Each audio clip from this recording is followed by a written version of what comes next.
Hello and welcome everyone to the Intrepid Museum's live virtual programming and our Snackin' in Space program. Thank you so much for joining us today. And as we are getting closer and closer to Thanksgiving next week, I'm sure you're getting hungry. I know I sure am. And so today we are going to be talking about food in space.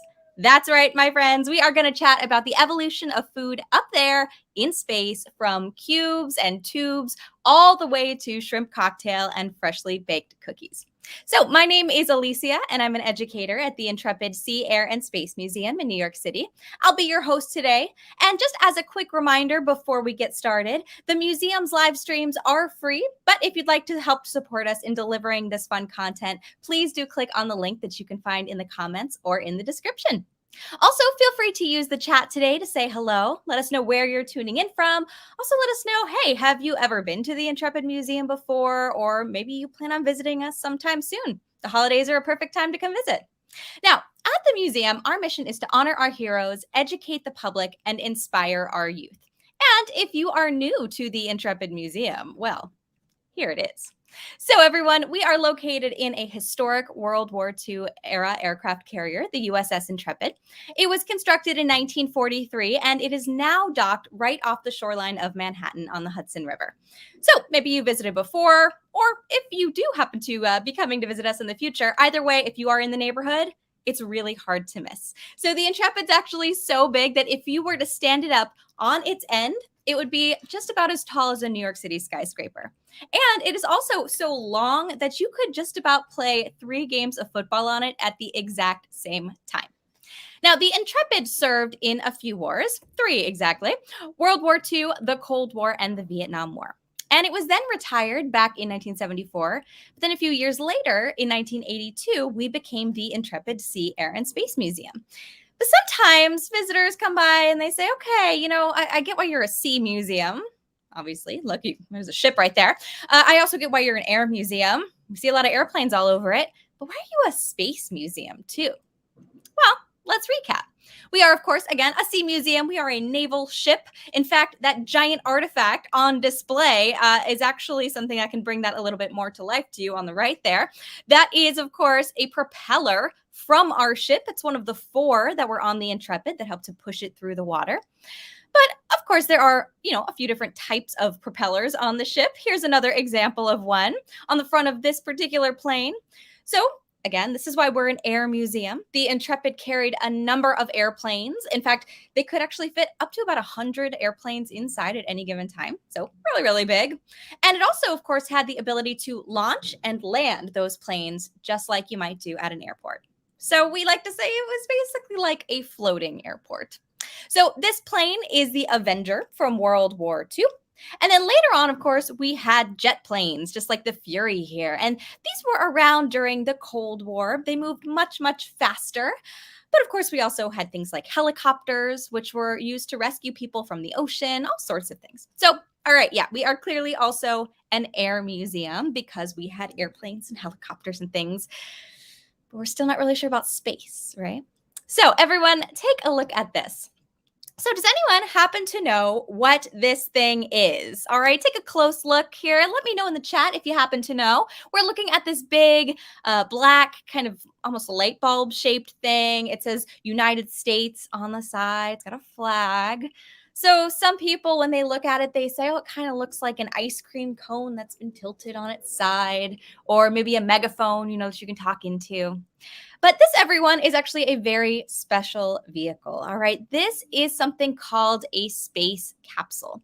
And it is actually one of the things that would help to take astronauts up into outer space. Now, capsules ride on the top of a rocket. Of course, the rocket's the thing that goes up into space too. It helps to propel it up there. All that fire comes out of the bottom. You see it streaking across the sky. But then once it gets up there, they actually separate from the capsule. And then the capsule, this thing here, stays up there. It's floating around in outer space. Now, we can also ask the question, why space? Well, in the 1960s, during that Cold War era, NASA, our space program, was part of something called the space race. So we were effectively in a race against the Soviet Union to get into space, right? So if you're in a race, there's usually a finish line. And the ultimate finish line was to see which country could get all the way to the moon first. But of course, there's a number of other steps that you have to take before you can get all the way to the moon, right? You don't just roll out of bed and end up on the moon. So you have to figure out things like how to launch, first of all. How do you even, get out of the Earth's gravitational pull? You have to figure out how to breathe once you're up there, make sure you have all your oxygen. And then if you're up there for a while, you can figure out how to work and sleep over long periods of time. Is it a little different up there? And then there's things like docking with other spacecraft, or also landing if you want to land on the moon, right? And then, of course, eating, but we'll get to that in just a second. So those capsules were part of those early steps, what they called Project Mercury, which was really just to see if people could even reach outer space and survive up there for a while in the first place. Now, this is actually a replica of one of those early capsules called the Mercury Aurora 7. So let me know in the chat, taking a look at this here, how many people do you think could fit inside of this capsule here? All right, so take a look there. You can actually kind of see the back end of a helicopter behind it. So you can kind of get, some space orientation here for your size. While you're doing that, though, while you're telling me how many people you think could fit, I'll also tell you that they decided to name it Project Mercury because, first of all, in Roman mythology, Mercury was the messenger god. He was kind of like their mailman, you could say.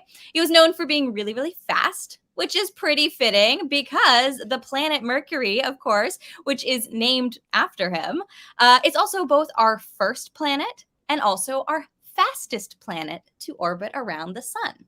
So 1 year on Mercury takes only 88 days, while, of course, here on Earth, it's 365 days to go around the sun. So they wanted to be the fastest and they wanted to be the first to get to the moon. So everyone, back to Aurora 7. All right, you can probably tell by looking at it. I see some answers in the chat here. Someone says 5, someone says 1. Very good guesses, everyone. So the astronaut who actually was in it by himself. You can tell it's not very big, and it only held just one astronaut inside of it. So yes, those of you who said 1, excellent. Rudolph, good job. So in 1962, everyone, that particular astronaut who went into space on the Aurora 7 was named Scott Carpenter. So here he is. He's next to the Mercury Atlas rocket that took him up into space on the right there. So Scott Carpenter was actually only up in outer space for about 5 hours. He was up there. He did 3 orbits around the Earth before then safely actually coming back down, splashing down into the Atlantic Ocean. So they figured the water would be like a nice, somewhat softer landing surface than, a desert or a mountain or something. But with his particular story, well, something went awry. First of all, if something this big is going to land in the ocean, NASA still needs to go pick that capsule and him up again, right? You can just leave him stranded in the middle of the ocean. So they decided to send out a helicopter to rescue him. But when they got to the place he was supposed to be, they couldn't find him. And that is because while he was wrapping up his mission on the tail end of it, Scott Carpenter had gotten a little bit distracted by one of his experiments, and he ended up firing his re-entry thrusters 2 seconds too late. And as a result, all that time added up, really, those 2 seconds. As a result, he ended up splashing down over 200 miles off course. Now, fortunately, eventually, they were able to track him down. Everyone was panicked. It was all over the news. No one knew what was going on. But they found him. He was just fine. And so, they picked him up and they flew him then, what they would normally do with all the other astronauts, flew him to the closest airport that was in the water. So you could say an airport in the water, an aircraft carrier, hey, just happened to be, in this case, the Intrepid. So here he is on board the ship. These are some photos from our collection. All right, so there he is on the left, surrounded by officers and onlookers on board the Intrepid after being picked up from his capsule in 1962.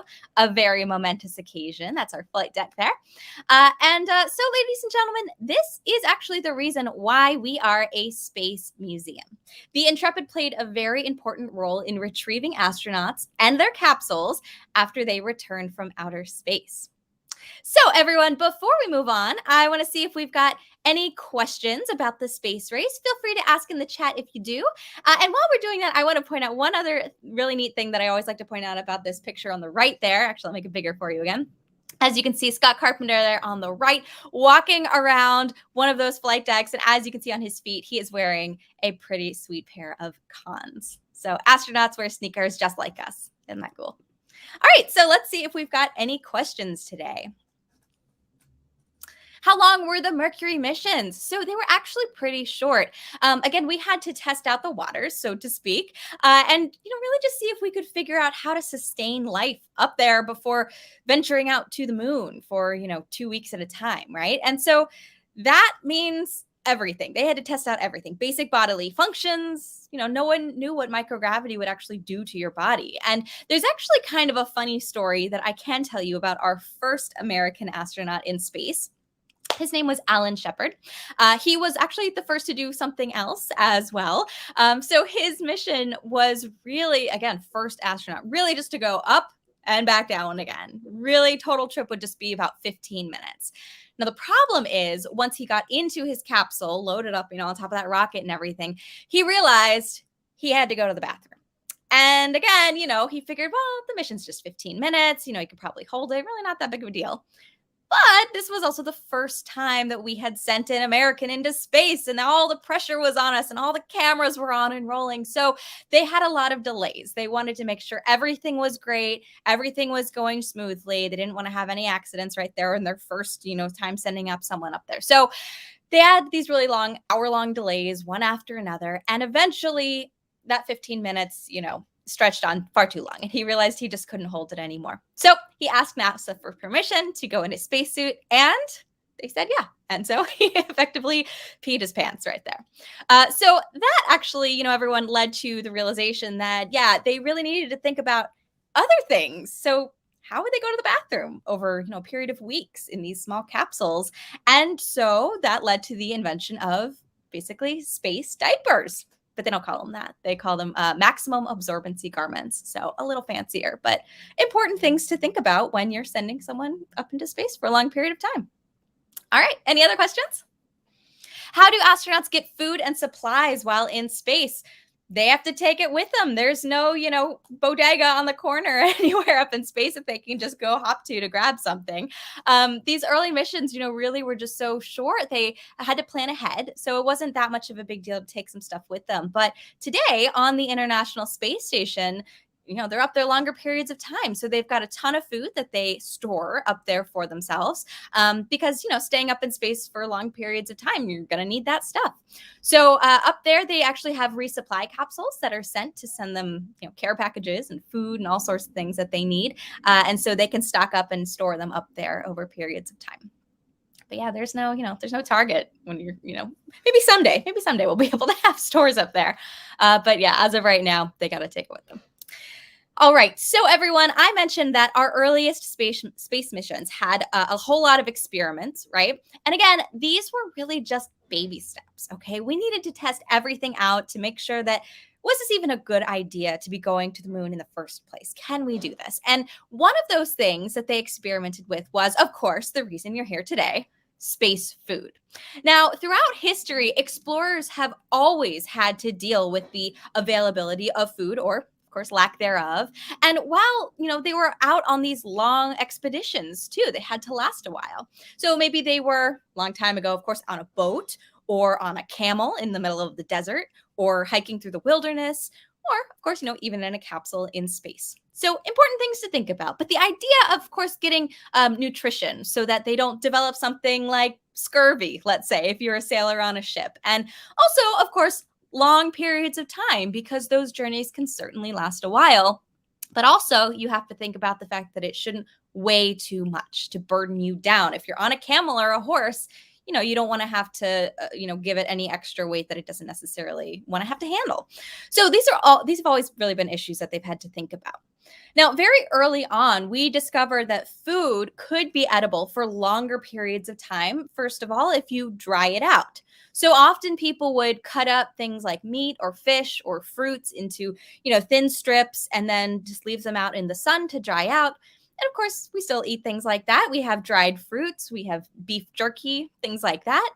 And then a little later on, we also developed the idea of curing or rubbing things with salt in order to preserve it. Also, of course, freezing things can make it last longer. And of course, canning too, which many people have been doing while at home recently as well. But not all of these storage solutions work really well for things like space flight. Up there, they've got limitations to weight, right? They've got limitations to volume, the amount of space that it takes up. And if you think about it, if you add a lot of weight with the food, you have to think about how much rocket fuel you're going to need just to, get up there too. You don't want to have thousands of pounds of food with you. So they have to think about packaging also in microgravity. Things are floating around.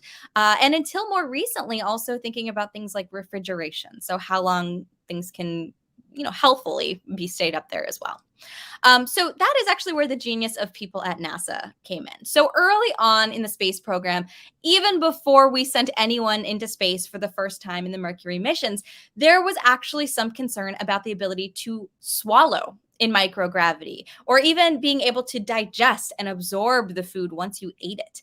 They had no idea what was going to happen to your body. If everything's floating around up there, maybe your body can't actually move the food through your system like it's supposed to.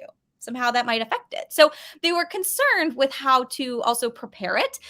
Things like how temperatures might affect food, or even air pressure, or in space, of course, the lack thereof. And even things like, the subtle vibrations that you feel inside the capsule. They just really didn't know what to expect. And of course, they also then had to consider this additional weight of the food on board these teeny tiny little capsules and the space it took up. So in the early days of the space program, during Project Mercury, everyone, our flights really only ranged from a few minutes to about a day. So again, they didn't really need to think too much about food. Oftentimes they started off their day just by eating here on the ground, at headquarters first, just before going up into space. So this photo that you see right here is John Glenn having breakfast on the morning of his very first historic Mercury flight, where he became the very first American to orbit the Earth, or to go around it. And this has actually become a tradition now for the astronauts to have one last big meal on Earth before their mission. But once those early astronauts would go up, they also, had a lot of food testing on those flights. So just simple activities that early on, things like chewing or drinking and swallowing, of course, just both solid and liquid foods while they were in microgravity. They wanted to make sure everything was moving around okay inside. And the earliest food systems used on the Mercury flights were similar to military survival rations. That might not surprise you. Even things, like hikers might take on a long trip. So they had to provide, again, a lot of nutrition in a very small container. So John Glenn, America's first man to eat in space also. In this picture here, you can see a tube, kind of looks like a toothpaste tube to the left of him there. It's got a straw coming out of it, floating next to him on the left. That was the first thing he ate. First thing anyone ate in space. And of course, it was applesauce, believe it or not. So on that historic mission, he had applesauce in a tube that he sucked out through a straw. So you can see the actual container there on the left. And also on the right, you can see another example of what that food would have looked like there. We've got pureed beef and vegetables in the tube on the right. All right, so imagine that like toothpaste, literally squeezing it out of a tube. So he said he did actually find it pretty easy to eat, that applesauce in microgravity, but he also complained that the menu was a little too limited. Course. Now, everyone, as we go through this history of space food, I want you to pay attention in particular to the beef and vegetables, okay? So that has historically been a pretty popular meal over the years. So we are going to be able to track how it progresses as we move through time. So make a mental note. Right over there on the right, we've got our tube of beef and vegetables, all right? Squeezy tube. Ugh. All right. So those first Mercury astronauts, of course, they found themselves eating this thick pureed paste that they would either suck through a straw or just squeeze directly into their mouths from a toothpaste. It was a toothpaste-like tube. It was an aluminum tube. Some more we can see here, actually. So on the left, we've got bananas. Yeah, bananas in a tube on the left, and then clam chowder, believe it or not, on the right, as well as some dehydrated and compressed bite-sized cubes of food as well that are on the right there. And Vashton says, "Yum, Go-Gurt." Yeah, very similar, right? And actually, here are some other things that you could look at here. This gives you an idea of some of the dehydrated stuff. All right. So on the right side, on top, you can see some bread substitute bites. So to me, that kind of look like maybe like croutons. Also, some cookies and chocolate wafers in cubes, and some apricot bites as well. And then also, the rest of this photo has a number of dehydrated powders. So these could be reconstituted with water. Just if you imagine kind of like a pudding mix. So it's like a powdery stuff you add water to. On the top row, going across here, we've got chicken, cocoa, and grape nuts in dehydrated milk. And then on the bottom there, there's actually banana pudding, beef and gravy, and some juices too. I feel like the juices would be okay, but the other one's the chicken. I don't know. Now, everyone, here's another photo of some dehydrated Mercury foods. All right. We've got some strawberries on the top left. So if you've ever, maybe had some of that cereal with dehydrated strawberries in it, I feel like those actually kind of come together pretty okay. We've got pears on the top right. And then there's mushroom soup on the bottom. And wait for it, beef and vegetables. All right. So now we have graduated from pureed goo in a tube to a freeze-dried log. Yes, delicious, right? Now, you might wonder, how do they add this water? What does that look like? So this photo here actually shows the mechanism for connecting a water dispenser to those food containers that I just showed you. Each portion of food was individually packaged in these kind of flexible, transparent plastic pouches, and it had that little water injection port on the side of it. So after the water was injected through that little hose, then it could actually, you just kind of squeeze it all up together, really. It was injected from water that had been brought on board with them, kneaded all together. And then, just like Vashton said, yeah, Go-Gurt, basically. It was all kneaded together, squeezed about in those little tubes, and sucked up out of a little straw. But everyone, overall, the food wasn't very appetizing, as you can imagine. And they also actually kept running into problems when they tried to rehydrate those powders. Sometimes they didn't, dissolve right. Sometimes they just didn't really work out right. Lumpy. But fortunately, the Mercury missions weren't that long anyway. So food was ultimately less essential for survival. Now, I did mention that the Intrepid picked up the Aurora 7 capsule during the Mercury era, but that actually was not the only one. We also picked up this one here, all right? So the next series of missions were the Gemini missions, and these were named Gemini after the constellation Gemini, the twins, if you've ever heard of it, because that was the first time that NASA actually sent 2 astronauts up into space together inside of a capsule. So that's where it got its name from, Gemini, the twins. And that's how 2 were in there. So everyone, as you can see in this picture, it is a little bit bigger than the Mercury capsule that we just looked at. You can see there are 2 people inside. And on board the Gemini 3 mission in particular, we had Gus Grissom and John Young, who you can see on the right there.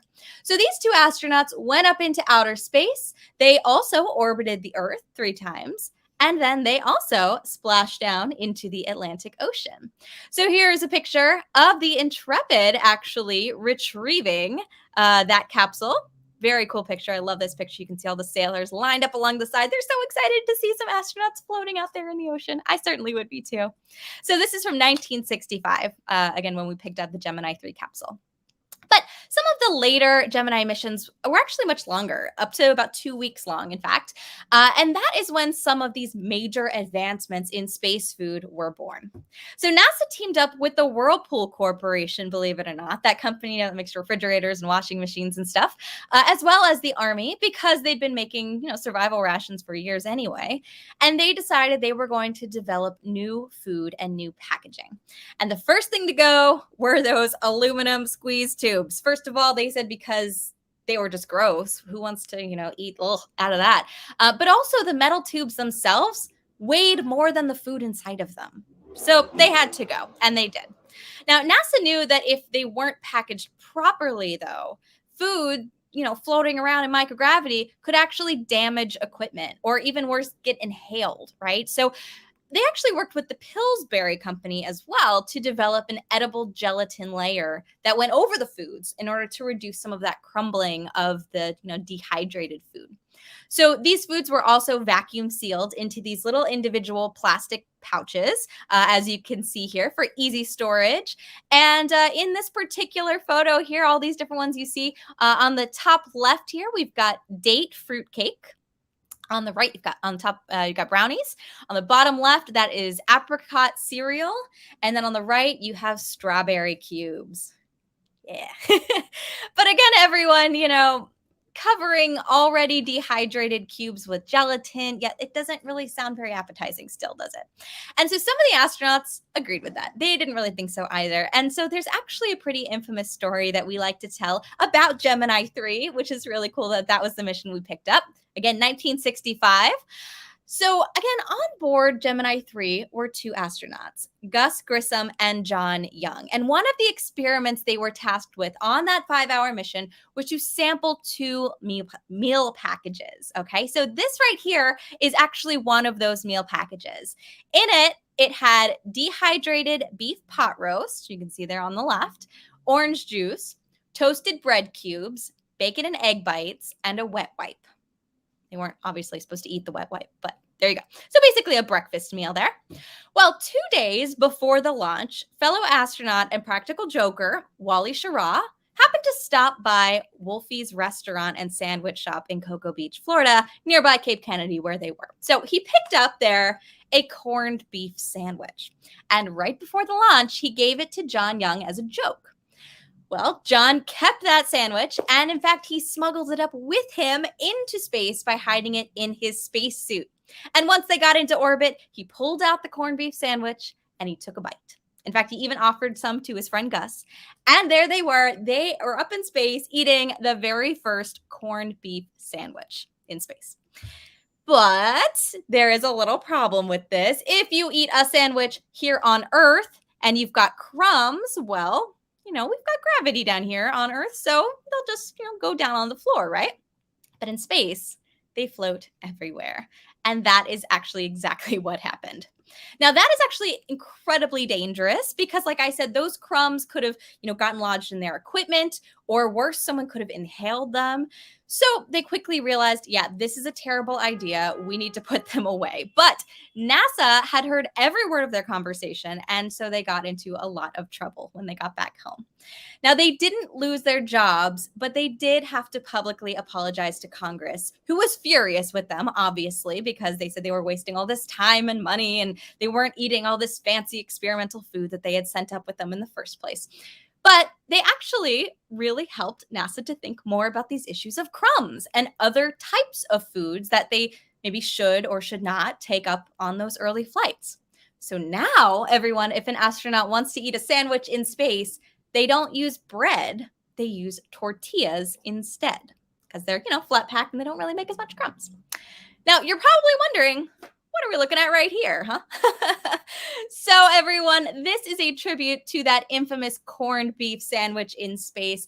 This is an actual corned beef sandwich memorialized in resin at the Gus Grissom Memorial Museum in Indiana. So, Congress might not have thought it was very funny, but they certainly did, and so do we. So, yay, shout out to the Gus Grissom Memorial Museum. Love that. Amazing.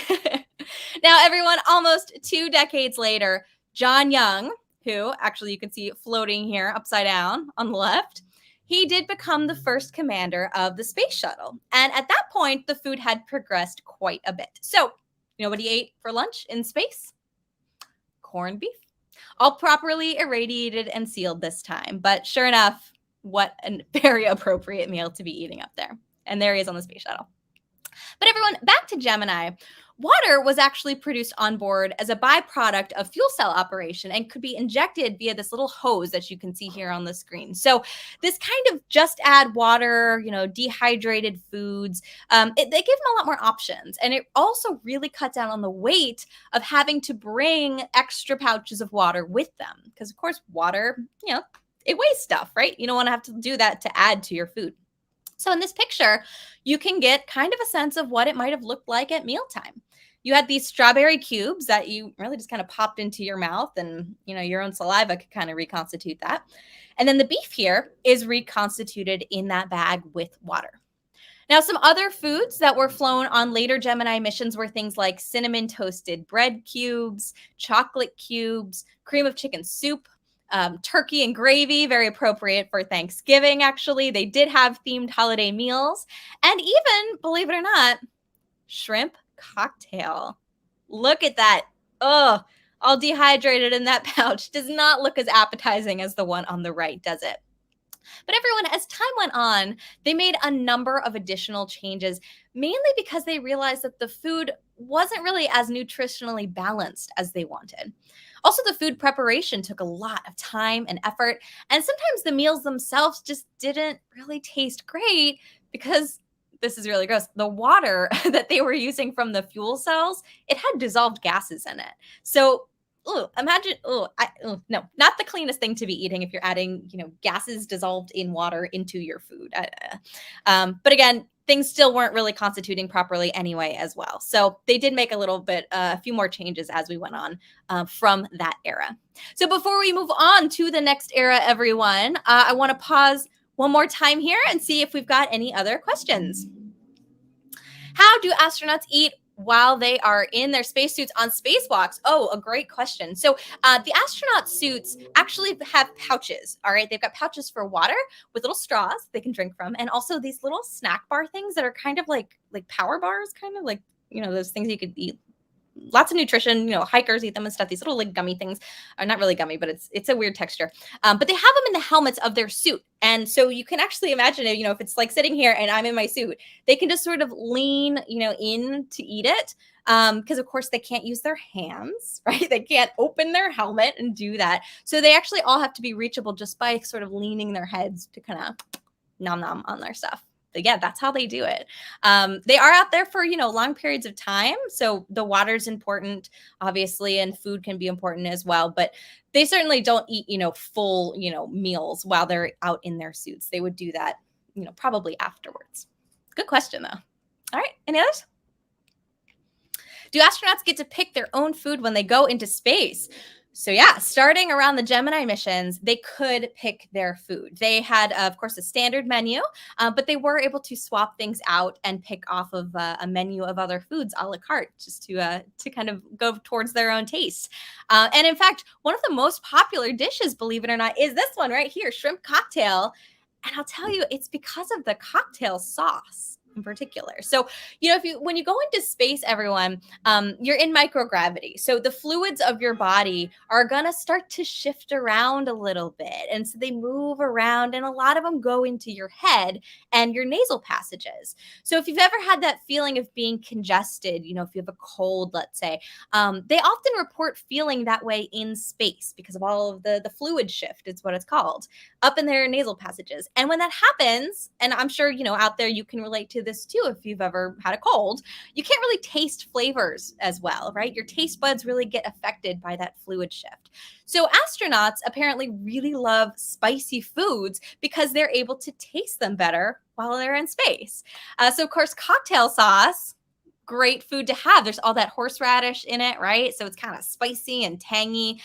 So they actually really love their shrimp cocktail and just anything really spicy while they're up there. I like spicy food too anyway, but yeah, definitely cocktail sauce and shrimp cocktail, a huge hit up in space. Excellent questions, everyone. All right, so moving on here, now we're going to move on to the Apollo era. And so by the time we hit that point, the quality and the variety of their food, it significantly increased, as you can see here. So the first manned Apollo mission, which was Apollo 7, it actually had 96 items available for them to choose from. So a whole expansive menu for them. Apollo astronauts were also actually the first to have hot water. Believe it or not, it took them this long, but hot water, something we maybe take for granted here. Also, it was much cleaner this time. We didn't have those dissolved gases as much, which really made rehydrating foods a lot easier.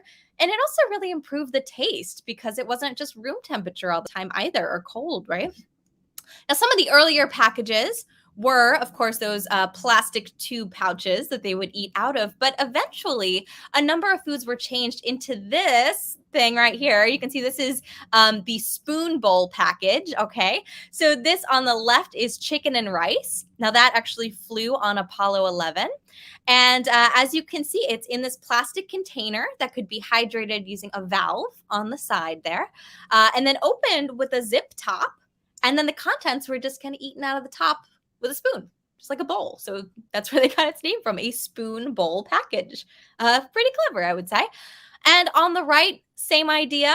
This one is labeled spiced fruit cereal, and it also has dehydrated milk powder in with it as well. So if I had to guess, I would say that that is basically Apple Jacks, the cereal, and of course the dehydrated milk in there. So that's a very delicious breakfast right there. And then of course we can see, one more time now, our Apollo progression of none other than beef with vegetables. There it is. So still a dehydrated log at first, but now with their fancy spoon bowl package, they just add some hot water and kablamo, there it is.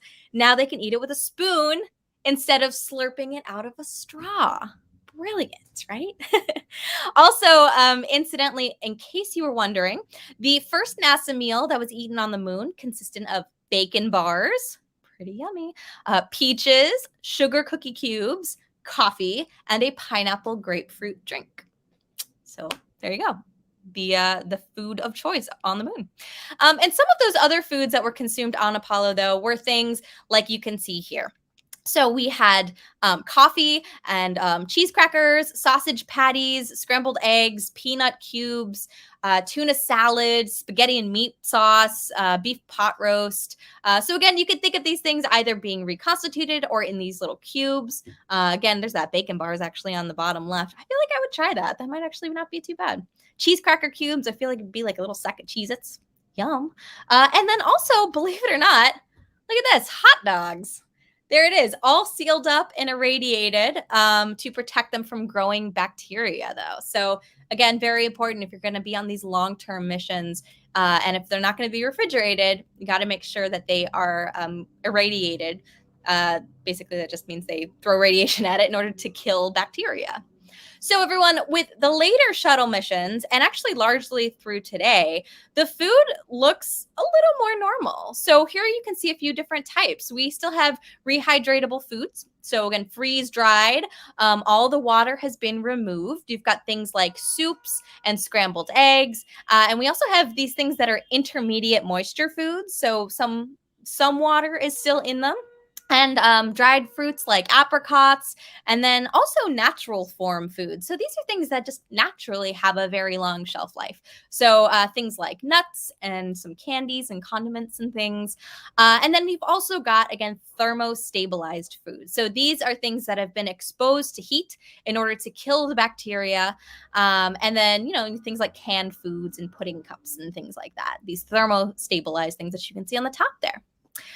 And now, everyone, I know that we have covered a lot of food so far, but really, I know you all really must be thinking about one other type of specific space food. One other specific type of space food that you might be wondering about is this stuff right here, all right?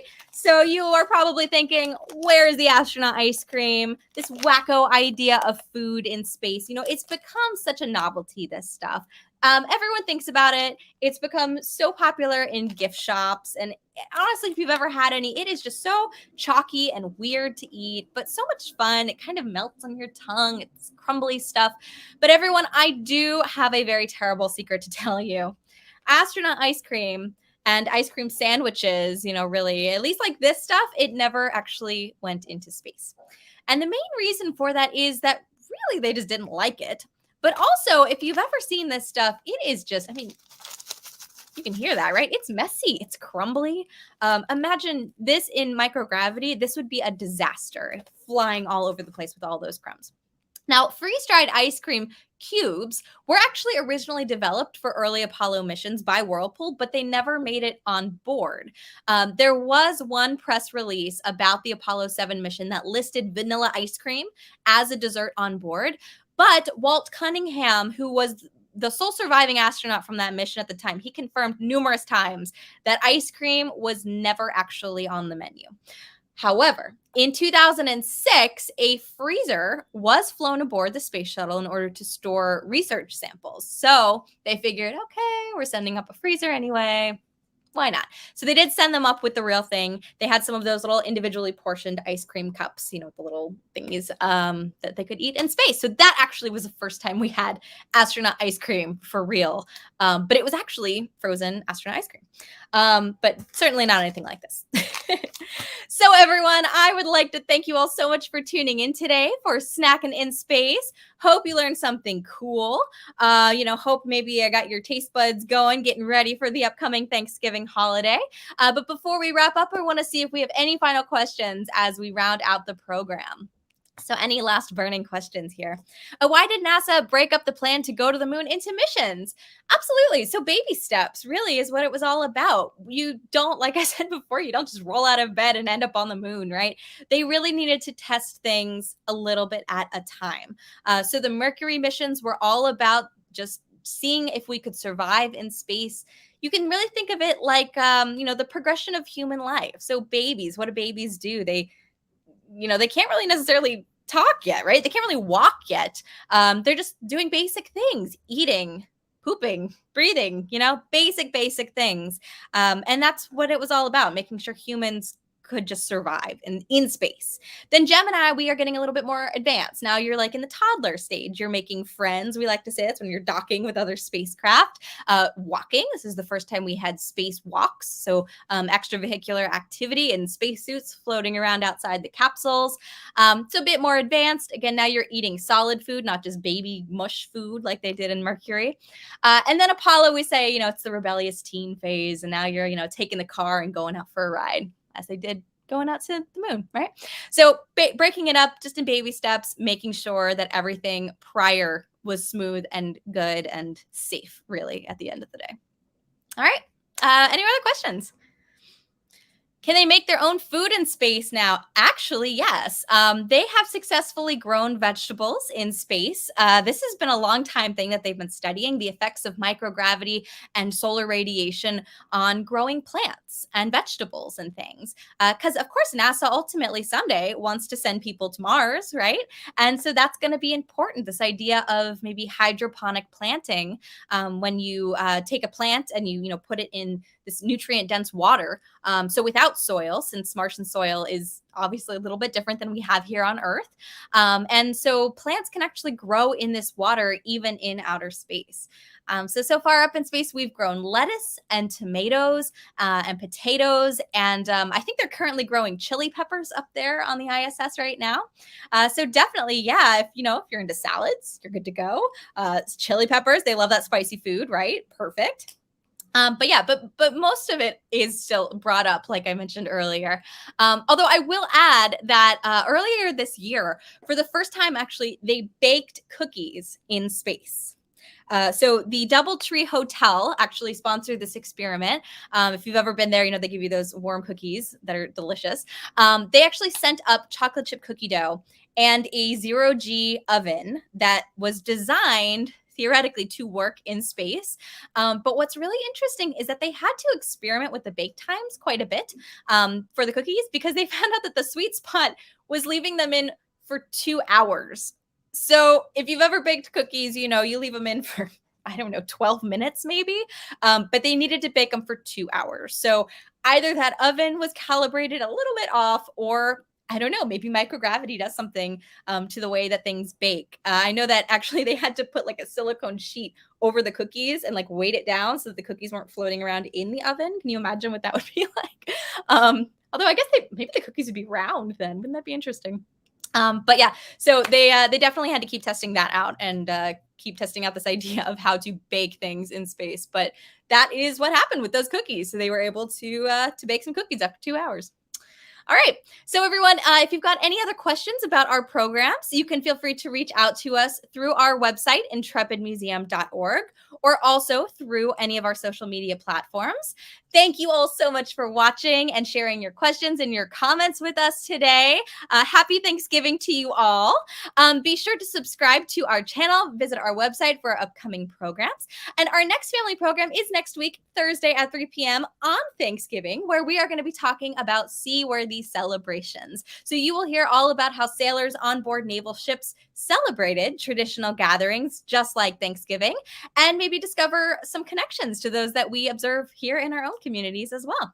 So once again, that's next week on Thanksgiving at 3 p.m. right here, or on any of our other streaming platforms. So maybe catch that episode with the whole family before sitting down to some turkey yourself. Also, I'd like to invite you to join us tonight in just about an hour for our virtual astronomy live event with Kerbal Space Academy. So this is a free online event that will explore the incredible study that was done in the 60s and 70s on the subjects from the Gallaudet College, the famous U.S. school for the deaf, that became very key to developing a number of measures of balance and orientation while in microgravity in space. So really, really fascinating program coming up that will have American Sign Language accompanying it as well. And be sure to tune in beforehand at 5 o'clock for our pre-show, where you're going to get an inside look at our Making History Accessible exhibit that we've got on site at the ship right now. So once again, that is tonight in just about a little over an hour. Again, the pre-show starts at 5 and the main event starts at 5:30 p.m. Eastern Time. And if you are interested, you can register in advance via our website, intrepidmuseum.org. And one last reminder, everyone, our museum is back open to the public 7 days a week from 10 to 5 p.m. So we would love for you to come on by and visit us and check out some of the cool things that we've got on display.